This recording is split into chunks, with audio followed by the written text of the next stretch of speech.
Hey, and welcome to my indie game devlog channel. The game I've been working on is called The Dog Days of August. You play as a dog, wandering around, exploring the world, talking to the townspeople, and wallowing in the freedom of being a dog. These past couple weeks I've been working on an in-game sequencer that the player can use to make music. The player will be able to collect CDs throughout the map and use those CDs to purchase musical instruments for use in the sequencer. When first making the sequencer, I just tried to implement it the simplest way I could think of.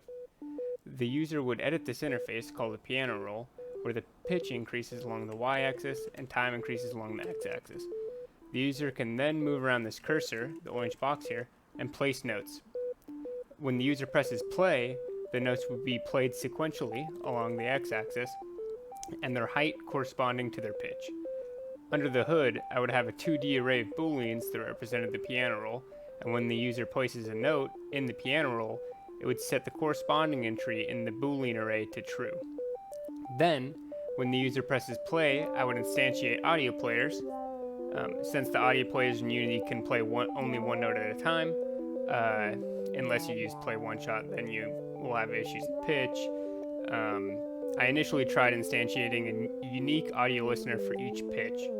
This was too many audio listeners, as there's a large number of pitches that a user can play on this piano roll, and it resulted in some lag. So I then decided to instantiate a number of audio listeners equal to the largest number of concurrent notes. So in this example right now, if I press play, only one audio listener would be instantiated. However, if I stack a max of 3 right here, then a total of 3 audio listeners will be instantiated. This approach worked fine for 1 or 2 or 3 notes, but once I started stacking a ton of notes on top of each other,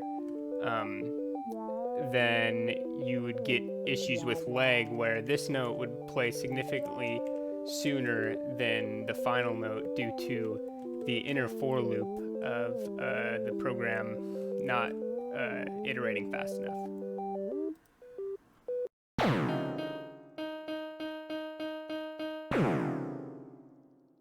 So then I moved on to approach number 2, using a GitHub implementation.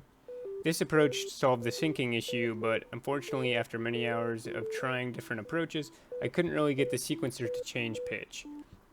The way I understand it, this GitHub implementation doesn't use the audio player .play method. It loads in the audio into an audio buffer that Unity is constantly reading from, and then sets the index into the buffer to 0 whenever a note is played.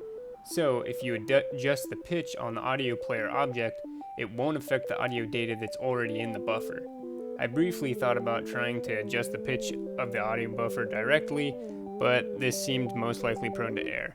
I also found a user trying to do the exact same thing with the exact same GitHub library as me, and this user confirmed my suspicions on whether or not you could change the pitch. So then I moved on to my current approach, approach number 3, very similar to approach number 1. However, instead of just calling play, I'm using the play scheduled method, and I schedule each note in a column to play just a little after the start of the loop. The idea being to give us some time to get through the inner loop and then play each note at the exact same scheduled time. I also moved some logic from the for loop and front-loaded it in an effort to speed it up. This works well enough for now, but we'll see if it holds up when we add multiple instruments. It was suggested to me to try and pre-compute the audio by adding the samples to an audio buffer and then playing that single audio buffer. This way the syncing wouldn't be an issue. However, this seems more complicated than my current method. If my current approach breaks with multiple instruments, I'll try this method. After implementing the core logic for the sequencer, I moved on to improving the user interface. I added the ability to scroll through the piano roll by moving the cursor. I added these lines that are generated to separate cells on the piano roll, and I am currently working on labeling for the 2 axes. After finishing these labels, I plan to implement multiple instruments, give the player the ability to add different sized notes, change the tempo, and then do more UI changes.